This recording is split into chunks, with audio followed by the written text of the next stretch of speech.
Police woman patay gamit ang pusil sa lain nga police woman. Pulis na pusilan atol sa buy-bust operation. Duha ka hubog na pulis gireklamo nga nangulata sa naghantak. Kapin 11 milyones nga shabu nakuha gikan sa ika-6 nga most wanted person sa Kabisayan. Suspect sa pagpunggot sa liog sa usa ka tawo sa Toledo nadakpan sa kapulisan. Ulo sa patayng lawas nakit-an na.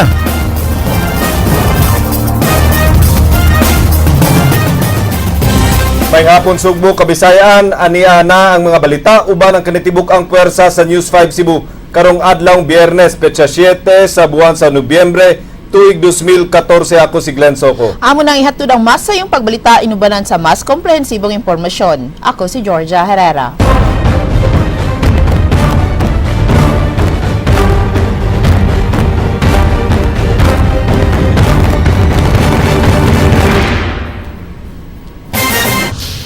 Georgia, mga kapatid, gihandom karong adlaw didto sa amihan ng Sugbo ang kasumaran sa Bagyong Yolanda. Unang gipahigayon ang commemoration program Glenn sa Dakbayan sa Bugo. Mitambong sa mong kalihukan si kapatid King Perez.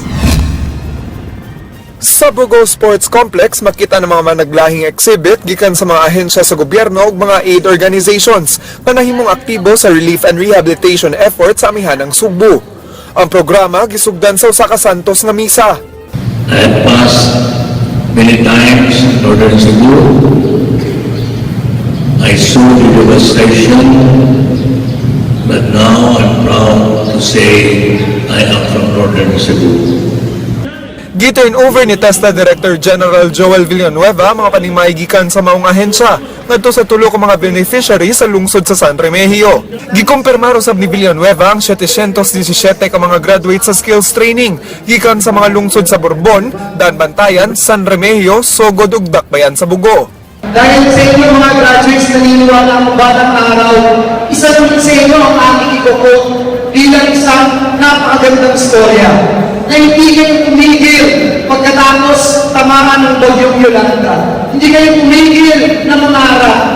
Gipresentar ni Bugo Mayor Junie Martinez ang 7 ka mga relocation sites alang sa mga namuyo sa danger zones o ang iyang pagpaayo sa sports complex. Tungod sa pagtaman atong tanan o sa mga national agencies, kami ang may kanato magpasalamat na nagkaroon o hayahay na ang atong kalimtan. Gipahibaw sa Office of the Presidential Assistant for Rehabilitation and Recovery Undersecretary Leslie Cordero, nagiaprubahan na sa Presidente ang 167 billion pesos alang sa tanang probinsya nga apektado sa Bagyong Yolanda. Alang sa Sugbo, 14.5 billion pesos ang gahin ug sobra sa gipangayo nga 12.2 billion pesos. There is no excuse that will allow government to say and apologize na dili na mo ma-deliver in 2014, 2015, or 2016 ang kanang projects, programs, o activities na kinahanglan i-deliver. Matod ni Governor Junjun Davide, 249 million pesos ang na-release sa Kapitolyo alang sa pagtabang sa mga biktima sa bagyo. Apan kagahapon, giangkon niini nga wa pa makagahin og pondo ang Kapitolyo alang sa shelter assistance. Hopefully we will be able to, national government will be able to do its share. Kaya mo man ang commitment nila sa National Housing Authority to provide shelter and DSWD as well. Ugmang adlaw mo bisita si Governor Junjun Davide dito sa isla sa Bantayan aron paghandom sa usa ka tuig nga kasumaran sa Bagyong Yolanda. Mensahe sa gobernador ngadto sa mga Sugboanon nga makatuon sa tanang mga leksyon nga nakuha human migo ang labing kusog nga natalang bagyo diri sa Pilipinas nakit na sa lalawigan sa Sugbo.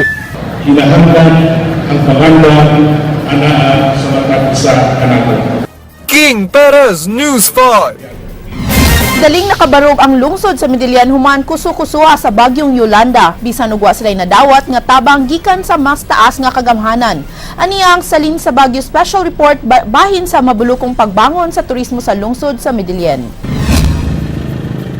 Technicolor nga munisipyo, eskwelahan, merkado, taytayan, poste sa suga. Resulta ang maong mabulukong idea human sa pipila ka buwan sukad migo ang Bagyong Yolanda dinhi sa Midilian. But, you know, after Yolanda, medyo na culture shock na sad ko. I wanted to make a statement. Kaya I was the only mayor here na who wasn't liberal. Everybody was bypassing me, everything. So I said, we'll show them that without their help, we can stand and we can fix ourselves in the soonest possible time. We will leave them eating our dust. So, muna, as a statement, we'll have the municipal building painted in a unique way. Gipasigarbo ni Mayor Ricky nga human sa pagkuso-kuso sa kusog nga bagyo, gitabangan sila sa mga pribadong tao. Gumikan sa maong kalambuan, dalisab nga naabtik ang ilang patigayon ingon man ang ilang turismo. Usa ka buwan human miigo ang bagyong Yolanda niadtong miaging tuig, paspas nga nakabarog sa ilang mga infrastructures ang lungsod sa Midilian bisan og way nadawat nga tabang gikan sa national government. What nationality helped us most after Yolanda? Fellow Filipinos, fellow Cebuanos. I can say that after experiencing that catastrophe, I never believed that Cebuanos could be so generous. And even ordinary Cebuanos. Nakuha sab ang idea sa Technicolor gikan sa Fantastic Midilian Tourism Campaign nga nahimo sukad na tukod ang Cebu Normal University Midilian Campus ni adtong tuig 2008. Tungod sa ilang pristine white sand beaches, namugna ang usa sa ilang public beach sa Barangay Tindog ang Hideaway. Ana asab ang zipaway sa Barangay Kaputatan, norte nga adunay zipline, cable car ug Tarzan jump.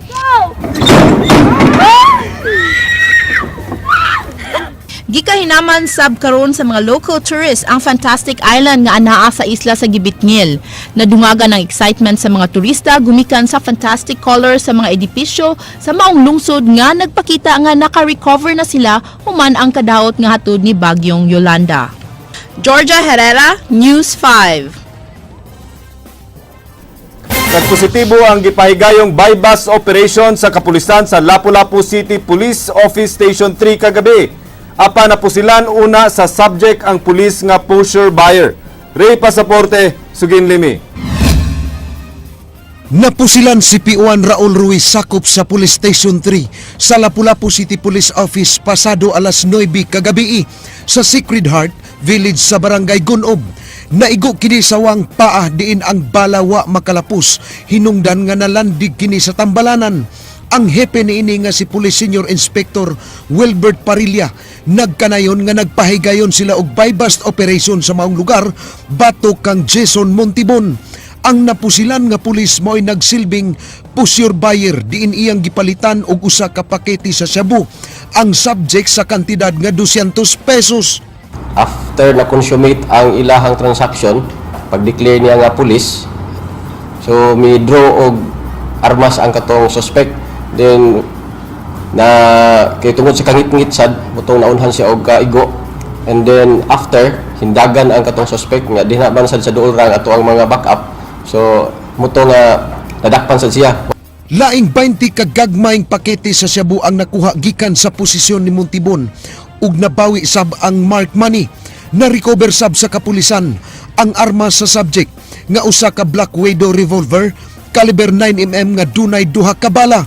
We receive reports ang ilahang balay suyupanan na dito gibaligya, and then muna nga naggandak ta og surveillance, then after that muna nga naggandak na tag operation.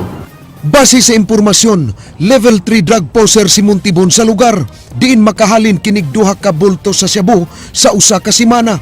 Gihimakak sa dinakpan nga siya mao'y nakapusil sa pulis ug wa sab siya na maligya og ginadiling drogas. Gawa sa kasong pagpamaligya og paghupot og drogas, tun-an pa sa kapulisan kung unsang kaso ang ilang ipasaka sa pagpamusil niini sa pulis. Ray Pasaporte, News 5. Nalandig sa tambalanan ng usa ka babae ug lalaki human pa mo sila sa Sitio Sanggi, Barangay Tabunok, Dakbayan sa Talisay alas 8:05 kaganihang buntag. Love triangle ang anggulo sa krimen. Ang mga biktima na ilan nga silang Felina Cabradilla, 48 anyos nga naigo sa walang kiliran, ug ang tricycle driver nga si Edward Lora, 52 anyos nga naigo sa tuong kamot. Ang suspect ila nga si Virgilio Cabradilla ang bana sa babay. Matud pa gisung sa suspect ang duha tungod sa kalagot human na diskobrehan ni ini ang relasyon sa iyang asawa o sa tricycle driver. Gipangita pa sa kapulisan ang namusil nga bana kinsa daling misibat. Ang akong nabantayan atong ma'am katong nagidukdanay na diya ba nagagubot na ya humantaw na may nadungog kong buto mo to nakita na ko tong tao diya katong tambok nagdaog ko silba nya mo to may gigukod man sa nga to padong nya mo tong may nagsingkit na nga mao na naibay ko nung nasamdan nagbantay man sa kudyas kong area.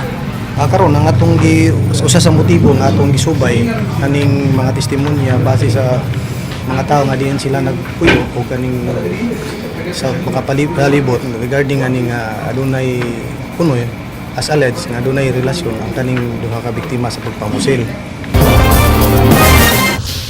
Lalaking nagduwa og hantak giingong gikulata sa duha ka pulis nga gituhuang nakainom og ilimnong makahubog. Ray Pasaporte, Suginlimi. Naghilaksud sa Cebu South Bus Terminal si Talahib Talumpiano nga taga-Opra Barangay Kalunasan. Duna kini bukol sa iyang tuong tampihak. Giingong gikulata siya sa duha ka pulis nga nadestino sa maong terminal. Ha? Ilo na yung gadua duty ko ito usa. Yan sa man ka. Nasaksihan ang pagpangulata sa duha ka pulis sa pipila ka manindahay. Asoy ining babae nga nagdumili pagtugan sa iyang pangan nga dunay naghantak sa gawa sa terminal ug niapil ang biktima. Naagyan sa nagroving nga mobile patrol ug gibadlong ang mga sugarol apan wa kini mopatuo. Gihulagway sa mga tindera nga nainsulto ang tulo ka pulis nga nagbantay sa South Bus Terminal. Maong nanggawas ang duha niini maoy nikulata sa biktima. Gani na ilan sa mga vendors ang apelyido sa pulis nga usa ka Villegas. Ni duol kami, sakit-sakit kay first kinsa mo mga isog dire. Pon niyo dak pon diri kay ko tampon og kayo oy. Dugang pasangil sa mga vendors nga nakainom ang maong mga pulis kaysa wa pa mangulata. Nakit-an nila kining nag-inom sa atbang sa terminal. Tinuod nga na nakainom nilang pulis. Wasa ko kasyor, sir. Dire ramon ko sa akong area.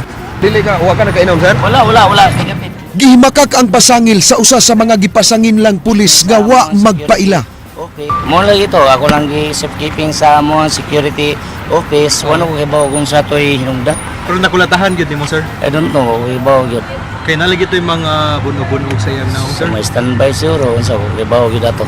Pero ingon ang mga kwento sir nga ikaw gyud kuno sir, kita nila kanang mga nag pandian Adili ako eh. Ikaw kuno sir. Kay Wala. damat po daw imuhang diri sir, imong kamot. Wala. Tapika, Wala. Ray Pasaporte, News 5. Subay sa maong balita ni Mando si Cebu Provincial Police Office Director Noel Guilliamac ngadto sa Provincial Investigation and Detective Management Branch nga ipaimbestigar ang duha ka mga pulis nga gipasangin lang ng ulata og naghantak sa Cebu South Bus Terminal. Sa pagbisita sa news team sa ilang quarters sa terminal kaganihang buntag, mitugan ang ilang mga kauban nga ang duha ka mga pulis mao silang PO3 Sarumenes ug PO1 Jansen Villegas nga mga sakop sa Cebu Provincial Public Safety Company. Giauhag ni Guilliamac si Talahib Talumpiano ang giingong gikulata sa mga pulis sa pagsangat og formal nga reklamo aron mapalig-on ang ilang investigasyon. Sutaon sab nila kung tinuod ba ang aligasyon nga nakainom ang duha ka pulis atol sa hitabo. To conduct immediate investigation ani mga tawhana, and if found out that these reports are true, they will be subject for pre-charge evaluation.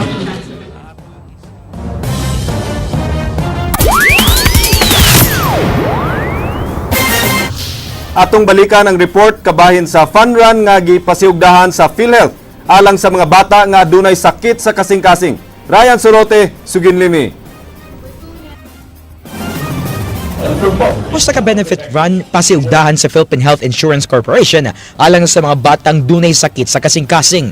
Pebrero 15 sunod tuig, ipahigay ng PhilHealth run alang sa Give a Life project dinhi sa Sugbo. Bisan libre ang serbisyo sa mga doktor o pagpagamit sa mga ospital alang sa mga bata, nagkinahanglan gihapon og tag 40 ngadto sa 50,000 pesos ang matag beneficiary alang sa ilang mga tambal nga buot abagahon sa PhilHealth. First time was last year, dubbed as the PhilHealth Run 2013, a nationwide simultaneous run for mother and child protection. And we aspire for more runners to join in this run for a cause. I would give my thanks again for the people who will participate in Fun Run 2014. Simultaneous ang benefit run sa 13 ka mga rehiyon lukop nasod. Kabahin kini sa 20th founding anniversary sa PhilHealth. Nakigalay ng buhatan sa ubang mga ahensya sa gobyerno aron ilang maabot ang 4,000 nga target participants nila. After all, this is not for us alone. This is for our members and our beneficiaries. Ryan Sorote, News 5.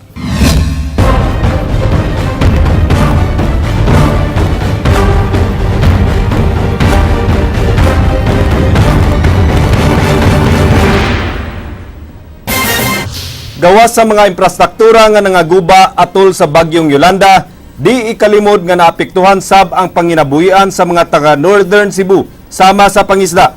Atong pangumustahon ang sektor sa mga mananagat sa amihanang Sugbo. Kasagarang panginabuhian sa mga Sugboanon mao ang pag-umaog pangisda kay usaman ka Island Province ang Sugbo. Diin matag lungsod, dunay bukid ug dunay dagat. Sa amihanang Sugbo, kusog ang panagat kay ubay-ubay man ang mga fishing grounds ug aron maprotektahan kini, daghang grupo sa mga mananagat ang giumol. Sa lungsod sa San Remigio Langdaan, dunay 8 ka grupo. Unom niini gisagol ang mananagat ug mag-uuma. Samtang ang 2 ka grupo kapunungan gyud sa mga mangingisda. Kini ang Anapog Fisherman Association sa Barangay Anapog ug Biasong Young Fishermen's Association sa Barangay Biasong. Sukad na tukod ang Anapog Fishermen Association ug ang Biasong Young Fishermen's Association, daghan silang mga pagsuway nga nasinati sud gawas sa ilahang kapunungan. Apan ilang gihulagway nga mas grabe ang ilahang pagsuway nga nasinati human miigo ang bagyong Yolanda, usa ka tuig na halos ang nakalabay. Norlan, kumusta naman human sa bagyong Yolanda? Usa ka tuig naman ang gikan sa pagkahitabo. So, gikan sa pagkahitabo, sa pagkakaroon, kami naka-recover na yung hinahinay sa gikan sa hitabo. Ang mga panginabuhi, ni balik na po ang mga panginabuhi na was out atong panahon sa Yolanda. Ako panagat, panguma na mo din kini ang kuha na gyud ni balik na sa normal ba ang amo ang panginabuhi. O gani murag do na pay labaw pag hinuon kaysa unang panahon kaysa Mas nilindot pa. Mas nilindot pa. Gawas sa gobyerno, dako sab ang natabang sa mga nagpakabanang grupo ug individual, sama sa nanag-iya sa usa ka sikat nga resort sa San Remigio ug ang Rotary Club. Sa kadtong mga sakayan nga nangaguba ug mahimo pang maayo, giabaga ang pagpa-repair niini sa naisgutang grupo, samtang kadto nang wa na gyud mahimo, ilang gipanagaan og bag-ong sakayan nga duna nay makina ug pukot. Dako kayo og kini ang diferensya kani adto og karon kay mga motorbot man gud ang gihinabang sa amoa. So ang unom ka oras namo nga makonsume sa una ni tulo ni ang kita namo kini ang sulusama ra. Gamay ra ang panahon sa amoa ang pagkuan dito sa dagat. Mas paspas na mas paspas inyong pagpanagat. So at that moment nagpilit din mga materials para sa 40 ka boats. So na turnover namo in a span of like mga less than 30 days. Suma total, mikabat sa halos 400 ka mga sakayan ang nahatag sa mga pribadong grupo ug individual. Di lang sab dinhi kutob ang ilang tabang sa mga mananagat kay duna sab sila'y gihimong livelihood program alang kanila. Glenn Soco, News 5.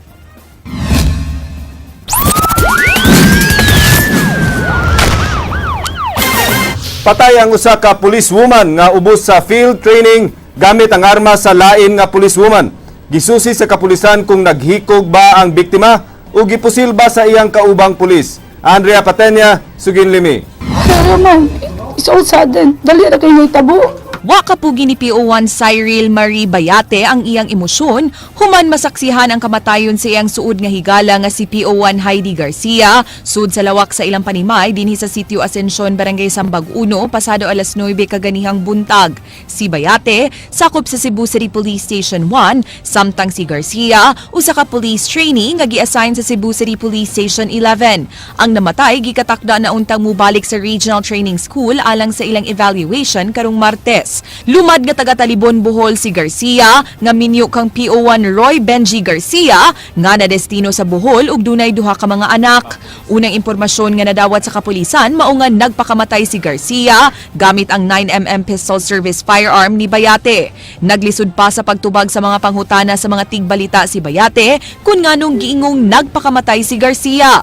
Matud pa, tig-anhaan gyud sa ilang bay si Garcia kay suod sila nga amiga. Matud ni Bayate, miabot si Garcia sa iyang bay dihang padung na unta siyang mulakaw aron mo duty. Kalit ni gikuha iyang armas ug gipusil sa iyang kaugalingon. Gani mihangyo pa kuno siya kang Garcia nga di dayunon ang pagpakamatay. Did you try to stop her, ma'am? Yes, I'm still begging on her. Niyanyo pa ko niya ayaw. But, unsa yung isulti, ma'am? wala naman. It's all sudden. Dali na kayo naitabo. Gida ni Bayate sa tambalanan si Garcia apan patay na kini pag-abot sa tambalanan. Base sa gunshot wound niini, mailhan nga dulit kining napusilan. Adi, ko kadawat nagtanaw nga. Ampun, pasak. Hindi magiging kadawat ko sa Dinhi sa tambalanan, midagayday ang mga luha sa mga kabanay ni Garcia. Matud sa iyang iyaan, di sila kumbinsido nga nagpakamatay kini, sanglit malipayon pa kaayo si Garcia kagahapon. What the problema kay gahapon nagpakatawa bagay ito sa kuang kanang anak unya og sa iyahang manghod. Nagsige ba jud sila pangatawa gahapon wa man wa jud say problema kay usahay gani muuli na ami magakos-gakos pagay ming duha magsige pangatawa magsige na siya jok-jok di ari ang akong bana. Matud pa, dugay na silang nakabantay nga magkuyog-kuyog pirmi sila si Bayate o Garcia apan wa sila makahuna-huna og dautan sanglit maayo man ang relasyon ni Garcia ug sa iyang bana. Matud ni Cebu City Police Station 2 Chief Wildemar Chu, di pa sila mo rule out nga suicide ang nahitabo. Hilabi na nga ang armas ni Bayate mao'y gigamit sa pagpamusil, mao nga i-hold usa nila si Bayate ug ipaupo sa paraffin test. So right now, PO1 Bayati will be under custody. She will be subject for paraffin test as well as the victim. That's one thing that we will also check kung na accidental firing ba ni or suicide ang kuan. So that will also kuan. So daghan na angle atong ikuano. It's either suicide, an accident, or it's either she was shot. Yes, ma'am. To prove my innocence, kung kinanglanon na iparapin ko, buhato na nako, ma'am. Walay rason nga ako tong buhato na pasilon siya. Matod sa mga paryente ni Bayate nga nagpuyo sa samang bay, wa gyud siya nakadungog og panaglali sa duha ni atong higayuna ug usa ka sipang butura ang ilang nabantayan. Wala may sila naglalis, wala ra tanan. Butura. Kalit ra. Wala gid sila kaaway. Andrea Patenia, News 5. Nadakpan na sa kapulisan ang suspect sa pagpatay sa lalaking giputlan og liog o kinataw sa sitio Macatol, Barangay Biga, Dakbayan sa Toledo ni atong Nobyembre 2 nga si Aloni Olasiman. Ang suspect mitugan sa iyang igagaw nga babae kinsa mipiyat sab sa kapulisan. Andrea Patenya, Sugindimi. Giila ang suspect nga si Glenn Bersaga mulupyo sa Barangay Biga, Toledo City apan lumad nga tagalungsod sa Tuburan. Giingong mitugan si Bersaga sa iyang igagaw nga si Ninya May Aban nga siya maoy mipatay kang Aloni Olasiman. Gihulga ni ini si Ninya nga patyon kun mutugan apan wa makaagwanta ni ini si Ninya human gihamok sa iyang konsensya. Kanang ko nang utana man ko niya nga kanang kon apil ba siya na siya. Yang kon man siya. Ano mutana ka man? Ano ka pangutana ka siya? Di kay kanang buramag na naluoy ko ato sa kanang kuan mabiktima ba nga na ningon atong pagkakuan na. Yan ang kanang kuan daghan man sa kadudan sa niya sa Tungod ni ini, gipangita sa kapulisan si Bersaga ug natultulan sa may Fuente Osmania Circle pasado 1:30 ganihang kadlawon. Mitugan si Bersada sa krimen ug miingon nga giunhan niya patay si Olasiman human siya hulgaan ni ini. Dugay na kuno silang nagkabikil apan di kini musulti sa tinuuray nga rason. Matud pa, gidunggab ni ini ang biktima human sila nagkasugat sa maong dapit, dayon putol sa liog ni ini. Sama nga, ni ano siya nga iya kung bukan so, di. Ito ako lang siyang giunan sab, isin ang kasugat mo may. Anong bukan mga sao? Ito, hukbol ko sa isara ko. Una ako lang servisyo na sila kumasasad. Pero dugay na muna kaawayan niya dong? Dugay na sa nibahan. Ano siya sinugdanan na inyong bikin? Magbalik, mababaw ko sa ano ko. Apan matod sa Toledo City Police, di sila mutuo sa testimonya ni Bersaga nga siyang usa ang mibuhat sa krimen. Mao nga padayon nilang gisuta kung duna ba kini mga kauban. We will not stop digging kung sino ba kasi we are going to analyze the crime scene. Parang hindi talaga isa ang gumawa nito. But according to him, siya lang. But hindi tayo mag-stop po yan. Nasayran nga nakapatay na sab kaniadto si Bersaga nga giangkon sab niini. Matod sa kapitan sa Barangay Biga, diha na sila nagsugod sa pagkaproblema kang Bersaga human kini nakatrabaho sa dakbayan sa Sugbo. Wala mo ni siya i-record, maayaw ni bata sa diha pa ni wala pa ni mo suri og Cebu ba? Ano pa man trabaho ba? Dito pa ni siya maayaw mo ni butan man ni bata. Kalitan bitaw mi ngano nakabuhat siya nga nga krimen ba? Nunod sa maong kalambuan, gipasidunggan ni Cebu Provincial Police Office Director Noel Gilyamak ang Toledo City Police sa daling pagkasikop sa suspect ug mipasalig nga bisan og sulbad na ang maong kaso, padayon silang mangitag ebidensya aron mas mapaligon pa ang sumbong murder nga ilang ipasaka batok kang Bersaga. We can consider this case solved, but still we will dig deeper on the motive, and as much as possible, we will not rely on the extrajudicial confession of the suspect and the witness who is related to the suspect, but we must have a case built up based on the affidavits of the barangay captain and the barangay tanos and the police who made the follow-up. Ugmang adlaw gikatak ng ilubong ang patayng lawas ni Olasiman. Andrea Patenia, News 5. Subay sa maong balita, nakita na ang ulo sa usa ka tawo nga giputlan og liog og kinatawo dito sa dakbayan sa Toledo. Usa ka babae nga gitug-anan sa naghimo sa krimen misumbong sa kapulisan. Ryan Sorote, sugin nimi. 800 metros diin nakita ang lawas sa biktima. Napalga ng ulo ni Alonio Olasiman kinsa giputan usab og kinatawo. Gilubong kinikilid sa mabaw nga lungag kilid sa sapa. Pipila ka metros gikan sa ulo, nakit-an usab ang ID o gamay nga bag ni Olasiman. Wapay kita ang putol nga kinataw sa biktima. Nasayra ng gilubngan sa ulo sa biktima, pinagiso sa kababay, kinsa miangkon nga gitug-anan siya sa nagbuhat sa krimen. For positively, mao dito. Mao to, kay ang nagstudlo na mo na mo may consider na mo nga witness na siya. Binangop sa pulis ang babay ug misugilon sa iyang hibawan human gihasol sa iyang konsensya. Miangkon sa babae nga parente raw sab niya ang suspect. Matod sa pulis, nga dakog natabag ang babae sa daling kasulbaran sa investigasyon, human nila nailhan ang suspect sa niluog nga krimen. Hilings, although nga ang suspect ra ni reveal niya nga siya ang suspect mo nagpatayot. Hangtod karon, naglibog ang kapulisan sa motibo sa pagpatay sa biktima. Ang pamilyang Olasiman unang mipadayag nga dili nakwaon ang patayng lawas hangtod nga makit-an ang ulo ni ini. Ryan Sorote, News 5. Gilang ikaunom nga most wanted person sa Rehiyon 7 na sikop sa mga sakop sa Regional Anti-Illegal Special Operation Task Group. Nakuhaan kinig usa ka kilong shabu nga nagkantidad og 11.8 million pesos. Ryan Sorote, sugin limi. Kiulagway sa pangu sa Police Regional Office 7 nga ang usa ka kilong shabu nga nakuha gikan kang Dominador Hera nga nagkantidad og 11.8 milyones pesos mao labing dako nga ilang nakuha sukad nga pahingusgan sa kapulisan ang ilang gubat batok sa ginadaling drogas. Gisusisab ang kalambigitan sa dinakpan sa duha ka dagkong grupo sa mga drogista nga naglihok sa lalawigan sa Bohol.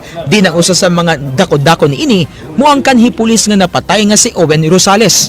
Dakong epekto sa magpakasikop ni Hera kaghapon sa auto sa isla sa Kabulan, sakop sa Buena Vista, Bohol. Nakuha sa bikan kaniyang usa ka Garand rifle, AR-15, 357 revolver ug 9mm pistol. Pipila ka buwan nga gipanid-an sa Regional Anti-Illegal Special Operation Task Group sa Hera apan kagahapon lang naatlan sa ilang balay. Suway unta kining musibat. So as you see, our people here are continually going after drug pushers, users, and other criminal elements. Nasubay ang pagkasigop sa subject, pinasigad sa warrant of arrest gikan kang Judge Macaondas Haji Rasul. Napriso na sab kini kaniadto sud sa 5 ka tuig sa susamang sa laod. Gitumbok sa Hera na 6th most wanted sa tungang Kabisayan. Just before Basil area lang siya. but then he expanded his operation sa Cordoba, Mactan, and Bohol. Gawa sa drogas, nalambigit sab ang dinakpan sa illegal fishing sa Buena Vista. O gitumbok nga source sa iyang drogas ang Monte Boys, mao nga gisusay karon sa PR7 kun giunsa sa pagpalusot ni Hera ang drogas sa rehiyon. Ryan Sorote, News 5. Overall, Attorney Georgia, unsay imong obserbasyon sa northern part of Cebu, no? Kay 1 year naman sa pagigo. Well, we niadto man Taglan, and so far katong mga lugar na atong giadto, they seem to have recovered and they seem to have be doing well, and I commend especially what Mayor Ramirez told us, that the people who really helped actually them were the Cebuanos. No. So which says a lot about us, and he even said that even before the Yolanda it was a big earthquake and the Cebuanos helped out, and yet when Yolanda came, the Cebuanos still had so much to give. Which Bito mapasalamaton kay sila sa pribadong sektor usab, no? Exactly. Ug sa gobyerno nga ug sa tanang sektor nga nagtinabangan, inumdum ko ato katong padung sa northern part nga traffic kaayo ang kadalanan, ang highway gyud kay halos tanan na nagbitbit bisan pag nagsakay sa habal-habal ug nagsakay og motor, nagbitbit og putos para lang gidadon para dito sa itabang dito sa mga kingsunan na nato. I can only hope though, Glenn, that it dili lang ta magtinabangay in times of katalagman, but in ordinary times, ang spirito na kanunay nato, Attorney Georgia, no? Especially with Christmas Karong coming up. maabot 48 days na lang. Pasko na. Pasko na. Maugkadto ang mga balita sa Aksyon Bisaya, kini si Glenn Soco. Daghang salamat, ako si Georgia Herrera. Bisan asa, bisan kanusa. Kay di lang kutob sa balita, action! Action!